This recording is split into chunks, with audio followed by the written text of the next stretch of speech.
putting an end to identity politics. This is the Kevin Jackson Radio Show. Do you still get triggered when your fascist white barista asks you if you want black coffee instead of coffee of color?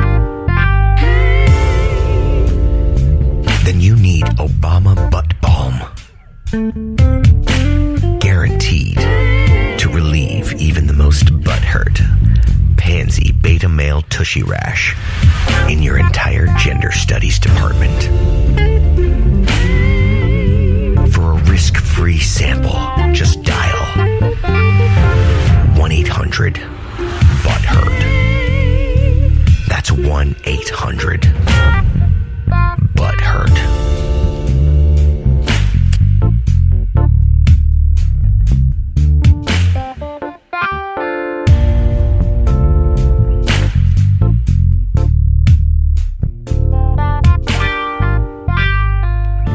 Everybody, welcome back. Kevin Jackson here. So the Republican Party is all jacked up. There's no question about it. But it's not jacked up the way the left wants you to believe that it's jacked up. The Republican Party is jacked up because it is full of rhinos. It's full of people who are trying to be Democrat-like. Now, it has redeeming qualities because Republicans can be scared into submission, into, coming back to the right side. Leftists cannot. You cannot scare a liberal into thinking straight. They either make the transition and become Republicans, or they double down on their lunacy, which is what they tend to do. And you find yourself struggling with the idea of what they can become, because they can become evil beyond your wildest dreams.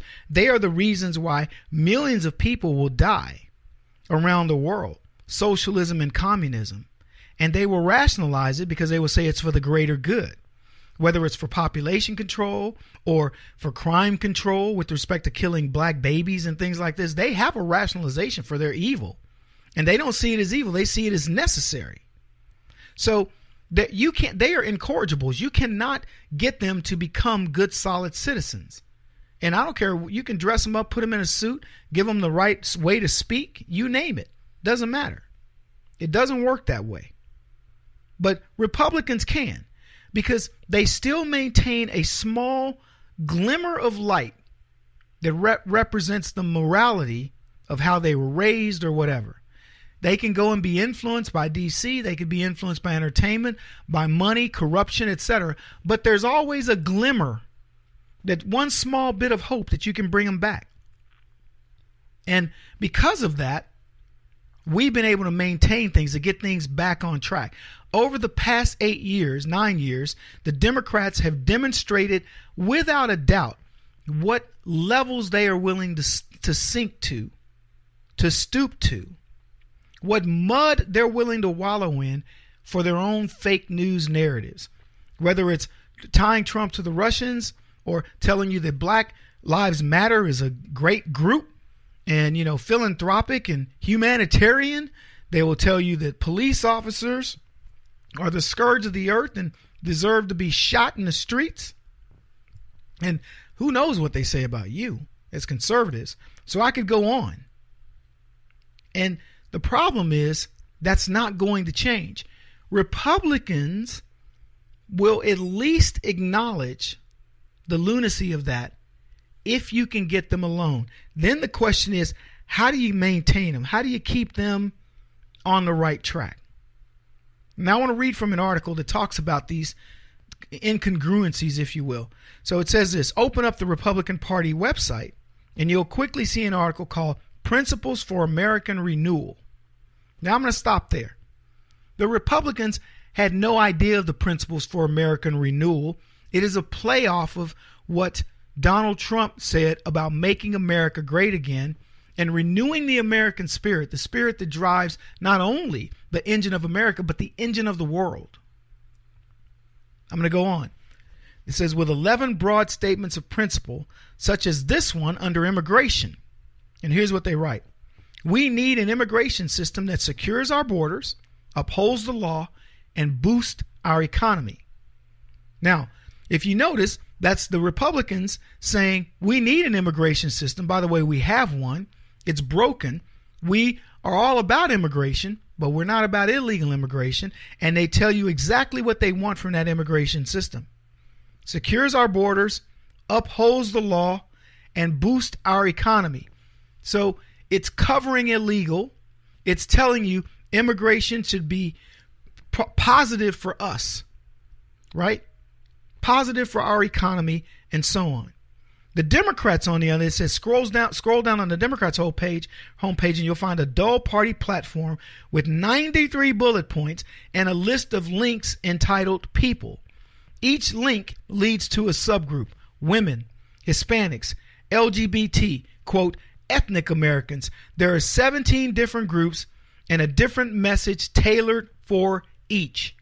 Folks, I give you the problem in the Democrats, with the Democrats and the Democratic Party. This guy goes on to say this: Republicans offer a vision to unite America. Democrats offer to break it down into pieces. Now, you tell me what part of their new strategy of better jobs, better this, better pay, better economy, what is it all going to mean? That message is better this for blacks, better this for gays, better this for women, better this for immigrants. It's not better for America, because nothing they do is better for America in and of itself. Everything they do is a tailored message specific to the group they're trying to reach. And if another group happens to read that message, they're going to go, wait a minute, what about us? So if you say, we're going to put more jobs in the black community, the white community goes, well, or the Mexican community goes, well, what about our jobs? Or the Asian community goes, what? Are we sliced, corned beef hash? Or, I guess you don't slice corned beef hash, but you know what I mean. So the Republicans say, no, here's our border plan. Here's our immigration plan. We want to secure the borders, uphold the law, and boost the economy. That's for everybody. They say the liberal focus on using coalition politics to get to 50.1% in presidential elections has led to historic losses at the state and local levels, with Republicans now standing in total control in 26 states, as against 6 for Democrats, and having shifted the House and Senate right. In The Once and For All Future Liberal After Identity Politics, author Mark Lila suggests a unifying theme that picks up on Bernie Sanders' central insight, that the big political question today is what you earn, not enough, rather than who you are: black, gay, female, Muslim, Latino, or ideally all 5.